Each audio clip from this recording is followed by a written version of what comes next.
Assalamualaikum, salam sejahtera. Salam Malaysia Madani, salam Perak Sejahtera 2030. Pendidikan bermutu, insan terdidik, negara sejahtera. Terlebih dahulu saya mengucapkan tahniah dan syabas kepada semua guru-guru dan juga murid-murid yang memberikan inisiatif dan juga berusaha bersungguh-sungguh sehingga kita mencapai keputusan SPM yang terbaik sepanjang 2025 yang lepas. Kalau kita lihat dari segi analisisnya secara umum, mata pelajaran yang di bawah saya, contohnya dari segi ekonomi, subjek ekonomi, kalau kita lihat di sini hampir semuanya kepada 3, 2, 3 dan 4 kecuali Tan Sri Abdul Aziz. Jadi daripada analisis ini diharapkan panitia daerah dapat memikirkan apakah intervensi yang sesuai untuk kita sama-sama membantu sekolah-sekolah yang memerlukan bantuan untuk kita meningkatkan lagi keputusan grade purata daerah dan juga purata seluruh daerah. Okay, untuk subjek yang seterusnya yang di bawah saya, contohnya perniagaan. Okey, ada beberapa sekolah kalau kita lihat di sini yang perlu dibantu, contohnya Tan Sri Abdul Aziz, Sultan Idris Shah II dan Datuk Seri Wan Muhammad. Jadi sekolah-sekolah ini, panitia daerah juga perlu memikirkan bagaimana kita boleh membantu sekolah-sekolah ini, mungkin dari segi faktor guru yang masih baru mengajar subjek tersebut, jadi kita perlu bantu, perlu ada kolaborasi antara sekolah-sekolah yang mengambil subjek perniagaan. Aspek kedua, agenda kedua yang saya ingin ketengahkan ialah berkaitan dengan pengurusan fail panitia. Saya akan merujuk standard 3.1.2 untuk menguruskan fail panitia ini. Di mana dalam standard ini, pertama sekali kalau kita lihat, kebanyakan sekolah, sama ada sekolah menengah maupun sekolah rendah, dia telah ada, dia dapat memenuhi atau mencapai skor yang tinggi untuk 3.1.2.1, iaitu menyediakan dokumen-dokumen berkaitan dengan kurikulum. Kecuali mereka ada di SKP, mereka ada RPT, ada RPH, kecuali mereka tidak ada sebahagian sekolah yang tidak ada penyelarasan pentaksiran. Contohnya tidak ada buku PBD, link kepada buku PBD tersebut, jadual kekerapan semakan latihan murid tidak ada, jadual ujian pun tidak ada. Okay, jadi ini perlu diperbaiki dan saya telah tegur ketika membuat kunjung bantu. Selain daripada itu, untuk menyelaras tugasan murid juga perlu ada, contohnya pencerapan latihan murid oleh ketua panitia. Kurangnya, saya percaya semua ketua panitia dah tahu, ambil 10 latihan murid, hasil kerja murid untuk disemak peringkat sederhana, lemah dan juga cemerlang untuk dinilai dari segi pentaksiran dan sebagainya. Dan kemudian analisis daripada maklumat-maklumat tersebut berkaitan dengan DBD, analisis headcount kalau di peringkat sekolah menengah perlu dimasukkan dalam fail panitia. Dan ini kebanyakan sekolah ada buat, memang ada buat analisis headcount dan sebagainya. Cuma yang ingin saya tekankan dekat sini ialah saya berharap sangat supaya analisis headcount ini jangan terhenti dalam fail panitia sahaja. Okey, cuba sebarluaskan analisis headcount ini kepada semua murid yang terlibat. Okey, contohnya begini. Okey, so di peringkat panitia sekolah kita perlu tahu berapa yang peratus lulus kita untuk PPSA tingkatan 4, itu TOV, kemudian berapa target kita untuk pasal tingkatan 4, kemudian berapa target kita untuk PPSA tingkatan 5, kemudian berapa target kita untuk percubaan, dan akhir sekali SPM. So semua ini peratus lulus kita ada, target kita, peratus cemerlang kita ada, graf kita, grade purata mata pelajaran pun kita nampak. Contoh ni Azlan Shah, kita nampak grade purata ni semakin menurun, bukan semakin menurun, semakin baik. Okey, jadi kita nampak yang kita berada di atas track yang betul. Jika kita tersasar, maka kita kena buat intervensi dengan cepat. Itu tujuan headcount ini.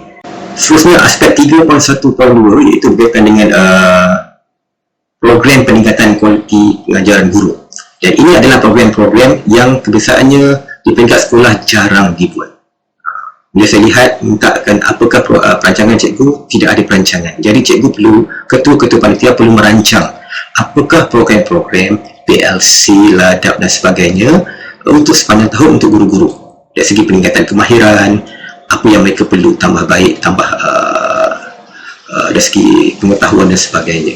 Dan PLC ni cikgu-cikgu boleh dibuat dalam mesyuarat panitia. Kalau tak ada masa sangat, boleh dibuat dalam mesyuarat panitia supaya dapat jimatkan masa.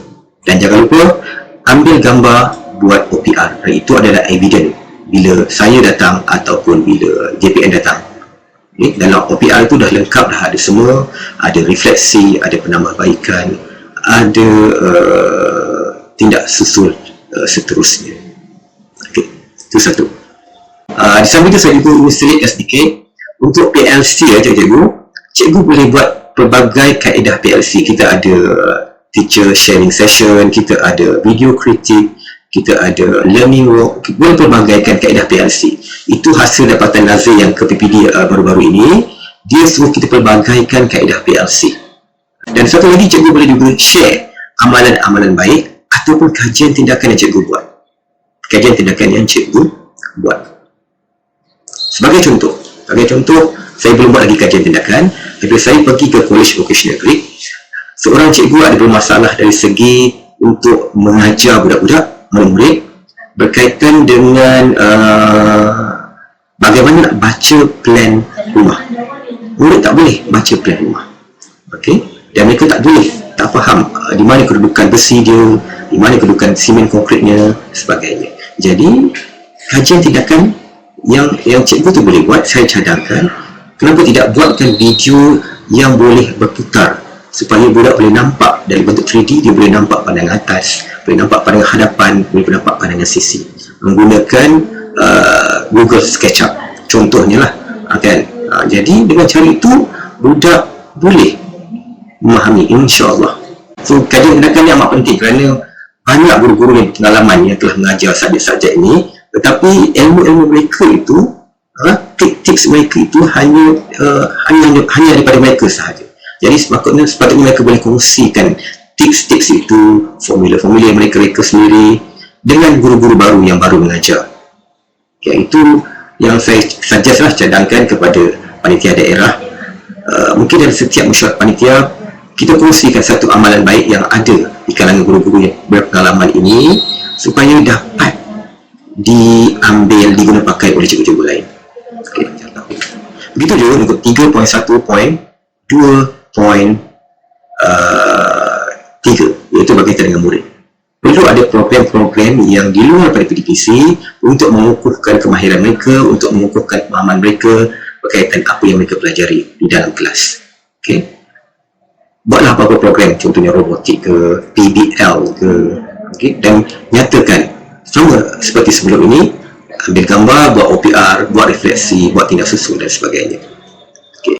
Dan akhir sekali 3.1.2.4 juga ada panitia yang tidak jelas dari segi penggunaan duit PCG mereka. Tidak ada penyata kewangan, berapa wang masuk, berapa wang keluar, tidak ada nota minta, invoice dan sebagainya. Semua itu perlu ada dalam fail panitia. Itu secara langsung apa yang perlu ada untuk pengurusan fail panitia. Di samping itu, seterusnya agenda yang ketiga iaitu pengurusan bengkel dan pelupusan aset. Di sini saya sertakan satu contoh buku panduan. Okay, buku panduan bengkel RBT sebenarnya, tapi boleh digunakan pakai untuk bengkel-bengkel lain. Okay. Panduan pengurusan mata pelajaran, reka bentuk dan teknologi. Okay, sekolah rendah, sekolah menengah. Untuk RBT, sebenarnya buku panduan ini amat membantu cikgu menjadikan dia sebagai PLC, okay, bersama guru-guru baru, kerana dia memberikan tunjuk ajar, panduan dari segi teknik pengajaran, strategi, kaedah pengajaran, dari segi RPH, dari segi peranan ketua panitia, peranan guru mata pelajaran. Dan cikgu tak boleh ajar semua, tapi mungkin kita boleh ambil sedikit demi sedikit untuk kita isikan dalam slot PLC kita. Okay. Saya percaya ramai cikgu-cikgu baru tak tahu pun kerana subjek RBT ni contohnya, subjeknya cikgu ni sentiasa berubah, terutama di sekolah rendah. Bagi subjek-subjek yang SPM ini, okay, kita boleh fokus pada pengurusan bengkel kerana hasil dapatan saya bila pergi ke bengkel-bengkel cikgu-cikgu yang ada bengkel yang ada bengkel. Pengurusan bengkel masih di tahap sederhana. Jadi saya mengharapkan supaya bengkel-bengkel ini dinaik tarafkan. Tak perlukan bajet yang besar cikgu, hanya kemaskan dahulu, sisihkan dahulu barang-barang yang tidak perlu. Okey, kalau boleh dibuang, buang. Kalau perlu dilupuskan, ikut proses pelupusan yang ada. Nanti saya akan tunjukkan sedikit proses pelupusan. Saya rasa kebanyakan cikgu dah tahu dah bagaimana nak melupuskan dulu. Dan bila saya dapatkan feedback daripada Encik Samsuri di PPD, dia mengatakan ada sekolah yang dah hantar proses pelupusan, ada yang belum. Jadi yang belum hantar, sila berbuat demikian untuk tahun ini. Sasaran saya ialah saya nakkan semua aset-aset yang tidak ada, yang tidak diperlukan lagi di bengkel-bengkel cikgu-cikgu dilupuskan hujung tahun ini. Tapi di sekolah harian, sekurang-kurang cikgu ada QPA 2, salinan QPA 2, salinan QPA 2 untuk harta modal, QPA 3 untuk inventory, dan satu lagi QPA yang perlu ada di bengkel, pintu bengkel cikgu-cikgu adalah QPA 7. Sepatutnya di pintu bengkel mesti ada QPA 7. Senaraikan semua aset yang ada dalam bengkel itu, tulislah dekat situ dan letak tampalkan di pintu bengkel. Proses pelupusan. Okey. So, ini adalah proses pelupusan yang saya dapat daripada Encik Samsuri. Pertama sekali, permohonan dari sekolah. Sekolah kena senaraikan apa aset yang dipelupuskan. Okey. Dan hasil maklumat daripada Encik Samsuri, kalau aset itu tidak ada, tidak didaftarkan lah, tidak ada surat benar, tidak didaftarkan. Okay, tulis tiada maklumat tetapi ingin dilupuskan. Okay, kemudian semakan dari PPD, jika ada inquiry, ada query sebagainya, dia akan patah balik lah. Okay, prosesnya akan berulang lagi. Kemudian tindakan permohonan ke JPN akan dipanjangkan ke JPN, kelulusan daripada JPN dan PPD akan panjangkan ke sekolah dan sekolah akan melaksanakan pelupusan. So, proses melupuskan itu sama ada nak tanam ke, nak hadiahkan ke, nak sebagainya ke, itu kita rujuk lebih lanjut pada Encik Samsuri, okey, di PPD. So, ada beberapa borang QPA yang terlibat untuk proses pelupusan ini. Yang antaranya QPA 19, QPA 20, QPA 21. Saya tak pernah tengok lagi proses borang ni, tetapi cikgu boleh rujuk jika tak tahu. Boleh rujuk dengan pegawai aset di sekolah masing-masing untuk buat pelupusan. Nah, ini QPA 21, borang pelupusan aset alih. Kalau kita lihat kat sini, dia menyenaraikan semua aset-aset yang ingin dilupuskan. Jika ada nombor daftar, tulis nombor daftar. Kalau tidak ada, tulis tiada maklumat. Okay, tulis tiada maklumat. Dan akhir sekali, pastikan ada gambar aset yang mahu dilupuskan. Gambar, kena ambil gambar aset-aset yang mahu dilupuskan. Dan kemudian setelah dihantar ke pihak JPN, kita tunggulah surat kelulusan dan kaedah pelupusan yang disyorkan oleh pihak JPN. Agenda yang keempat ialah pengurusan data daerah. Untuk data daerah ni saya dah sharekan link tersebut dalam grup masing-masing. Data pertama ialah data guru. Okay, cikgu isilah guru-guru terkini yang mengajar subjek masing-masing, RBT, reka cipta, pertanian, perniagaan dan juga ekonomi. Kemudian cikgu tolong isikan dalam bentuk cartagan begini. Biasanya yang ini cikgu boleh isi dalam laptop lah. Okey, isi dalam laptop, buka secara online, jangan download, isi secara dalam talian, isi apa yang cikgu nak buat sepanjang tahun, intervensi cikgu. Okey, kalau dan isikan juga bila cikgu nak buat. Contohnya cikgu pangkah dekat sini, dia akan keluar hijau. Okey, dan yang hijau tu maksudnya perancangan cikgu. Contohnya cikgu rancang minggu ke-2 Januari, tapi cikgu buat minggu ke-6 dalam bulan Februari. Cikgu pangkah kat situ. Yang merah tu maksudnya pelaksanaan. Hijau perancangan, merah pelaksanaan. Okay, kan? Jadi bila dalam mesyuarat panitia yang kedua, bilangan kedua, insyaAllah kalau ada, cikgu kita akan lihat. Cikgu akan bentang semula, kita lihat mana yang ada dibuat, mana yang belum dibuat dan sebagainya. Dan akhir sekali, sebelum saya bunuh diri, agenda yang kelima adalah bengkel kerja peningkatan profesionalisme. Di mana bengkel kita akan buat, insyaAllah. Cumanya kita perlukan mungkin tempatnya sama di sekolah yang cikgu pilih sendiri atas keputusan pengurusi daerah ataupun di PKG jika ada kekosongan.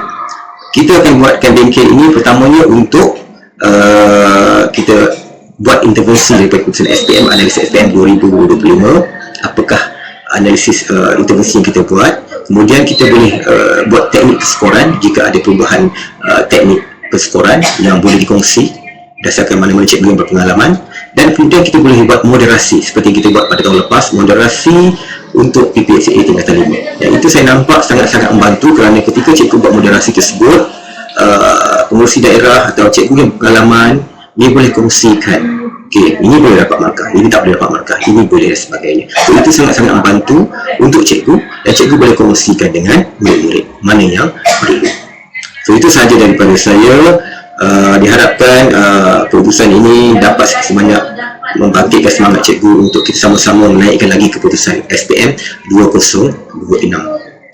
Sekian, Assalamualaikum, terima kasih.